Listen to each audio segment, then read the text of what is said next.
Alors, peut-être quelques mots sur... c'est pas de notre fait s'il n'y a pas de table ronde, hein. Moi, je pense que si vous allez voir sur YouTube, parce que je trouve que j'ai été invitée au jeudi de l'IHU dans un séminaire qui s'appelait «Contre la méthode», d'ailleurs, le 13 février dernier, vous verrez que j'étais tout à fait capable de débattre de façon civilisée, mais c'est pas moi qui ai pensé que ce serait pas possible d'ici aujourd'hui. Sur l'hydroxychloroquine, en fait, entre-temps, il y a eu cette interruption au moment où il y avait eu la publication de l'étude MERA, mais ce n'était pas la seule étude qui avait été publiée qui a amené à la suspension. Il y avait aussi des signalements de pharmacovigilance qui ne sont pas à négliger, bien entendu. Et à ce moment-là, on a fait une analyse intérimaire dans Solidarity qui a clairement montré que ça ne marchait pas et qu'il serait futile de continuer. Alors, en termes de dosage, le dosage qui a été proposé par l'équipe de l'IHU ne faisait pas sens pharmacologiquement, puisqu'il y a eu un papier notamment qui a été publié avec l'équipe de Discovery et le pharmacologue qui, qui a regardé ça dans le cadre de Discovery pour voir quel type de dose on pouvait utiliser. Et vous savez que dans Recovery, ils ont utilisé des doses encore plus élevées, vraiment très proches de la dose maximale que l'on peut administrer, tout en restant en dessous de ce qui est possible. Finalement, quel que soit le schéma, l'ensemble des études à notre disposition à l'heure actuelle, pas seulement celle-là, mais dans Recovery, dans Discovery et dans beaucoup d'autres études, finalement, on ne trouve pas d'efficacité. Ceci qu'on soit en ville ou à l'hôpital et en prévention. Et quand on regarde les méta-analyses qui peuvent être faites avec une méthodologie rigoureuse, ce qui n'est pas le cas de la méta-analyse non publiée de l'IHU, eh bien, on voit que dans les études, qu'elles soient d'ailleurs des essais randomisés ou des études observationnelles, à condition qu'elles n'aient pas un risque de biais extrême, les résultats sont assez cohérents. Il y a peu d'hétérogénéité dans la taille de l'effet que l'on mesure, et on voit que ça ne marche pas. En revanche, quand on prend les études à risque de biais extrême, qui sont plutôt des études observationnelles, dont font partie les études qui ont été conduites à l'IHU, là, on trouve des effets positifs, mais par ailleurs, on a des problèmes majeurs puisque c'est des études observationnelles. Je vous ai dit, la question importante, c'est est-ce que je peux interpréter la différence comme étant attribuable au traitement ? Et c'est ça qui fait la différence entre un essai et une étude observationnelle. Dans un essai, vous minimisez les biais, vous minimisez les différences entre vos deux groupes au départ, et donc vous avez une probabilité beaucoup plus grande que la différence puisse s'expliquer par le traitement. Dans une étude observationnelle, il faut prendre en compte, est-ce qu'il y a des différences dans les groupes, est-ce qu'il y a des biais de ci, de là, et du coup, quand il y en a beaucoup, c'est des études auxquelles qu'on ne regarde pas parce qu'elles n'apportent pas d'éléments de réponse. Donc la réponse, je dirais, on la connaît, l'hydroxychloroquine dans la Covid, ça ne marche pas.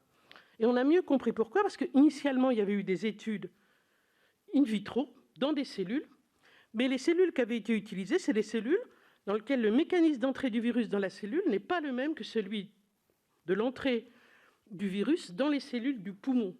Quand on a regardé si l'hydroxychloroquine marchait en utilisant des cellules pulmonaires, de l'épithélium pulmonaire, dans des papiers publiés dans Nature, par une équipe allemande et par une équipe française, on a vu que ça ne marchait pas du tout. On a vu aussi que dans le modèle animal, que ce soit en prévention, au début, à faible dose, à forte dose, avec de l'azithromycine, sans azithromycine, ça ne marchait pas. Il n'y a pas lieu, de mon point de vue, de continuer à faire des études avec l'hydroxychloroquine, avec ou sans azithromycine, dans la Covid. Ce serait de l'argent perdu, et ça ne serait pas fair pour les personnes à qui on propose de participer à un essai, puisque, bien sûr, il faut qu'on ait une clause d'ambivalence. On ne sait pas si ça va marcher, on ne sait pas si le bénéfice va dépasser le risque. C'est seulement à cette condition-là qu'on peut proposer un essai de façon éthique à une personne. L'autre raison pour laquelle il faut faire des essais cliniques, c'est qu'à ce moment-là, on a un cadre et des gens vont regarder si votre étude tient la route du point de vue du rationnel, du point de vue éthique et du point de vue de la réglementation. Quand vous faites une étude ça peut arriver de faire un essai qui n'est pas randomisé, un essai qui est ouvert avec un seul bras. Mais si vous avez déposé un protocole d'essai, vous avez une note d'information, un consentement éclairé, vous avez des règles à respecter, un cadre clair, et c'est la seule façon d'évaluer les traitements de façon éthique quand on ne sait absolument pas si un traitement va marcher ou pas. Ça peut arriver d'utiliser des données observationnelles quand vous regardez l'effet d'un traitement donc pour autre chose que ce pourquoi il a été prescrit, et vous voulez voir dans une base de données si jamais il n'aurait pas un intérêt ailleurs. Là, c'est pas, ça donnera du rationnel éventuellement pour faire un essai. Mais de premier abord, commencer par dire « je vais faire des études observationnelles », cela n'a pas de sens. Un point sur herd immunity, l'immunité grégaire. D'abord, je veux rappeler que c'est un concept qui n'a pas du tout été développé dans le contexte on va laisser l'épidémie se répandre jusqu'à ce qu'on atteigne un certain niveau, puis après, il n'y en aura plus, ce sera formidable. C'est un concept qui a été développé dans le cadre des modèles, des modélisations de maladies infectieuses, et qui était plutôt quel pourcentage de patients il faut que j'ai vaccinés pour arriver à contrôler une épidémie. Et ça, c'est une stratégie. Je vais vacciner, quand j'aurai vacciné suffisamment de gens, ça ira beaucoup mieux. Par exemple, les modèles montrent que pour la variole, il fallait vacciner 60% des gens sur plusieurs années. Mais 60%, au niveau mondial, c'était faisable. Et c'est pour ça qu'on est arrivé à éradiquer la variole.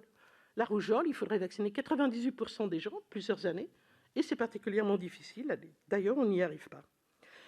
Le concept de dire on va laisser les gens s'infecter, puis ils vont avoir de l'immunité naturelle, puis comme ça va s'arrêter de circuler, c'est la première fois finalement qu'on le mobilise dans le cadre d'une crise épidémique.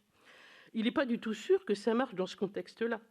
Et je dirais que là, c'est plutôt vouloir la catastrophe que d'avoir une stratégie. Parce que, imaginez que les jeunes, c'est totalement indépendant. Ils n'ont pas de parents, ils n'ont pas de famille, ils n'ont pas de gens à risque, ils n'ont pas de grands-parents. Ça n'a pas de sens. Ce que l'on a vu, en fait, c'est que le taux de positifs, il commence à augmenter depuis la semaine 29, c'est mi-juillet. Et bien sûr, au début, c'est que chez les gens de moins de 40 ans. On n'est pas très inquiet. Mais à partir de mi-août, on commence à voir augmenter le taux de positif chez les gens de plus de 40 ans. Maintenant, ça a augmenté dans toutes les tranches d'âge, y compris les gens de plus de 70 ans. Et donc, c'est maintenant qu'on va avoir les cas, c'est maintenant qu'on va avoir les hospitalisations. On aura moins de morts et sans doute moins d'engorgements en réanimation, pour les raisons que Yazdan a citées tout à l'heure, qu'on sait beaucoup mieux prendre en charge les personnes qui doivent aller à l'hôpital. Et un des points qu'il n'a pas cité, qui est très important, c'est aussi qu'on a mieux appris à gérer la façon dont on fait l'oxygénation, donc l'oxygénothérapie, on la gère de façon beaucoup plus efficace et ça contribue aussi à cette réduction dont il a parlé.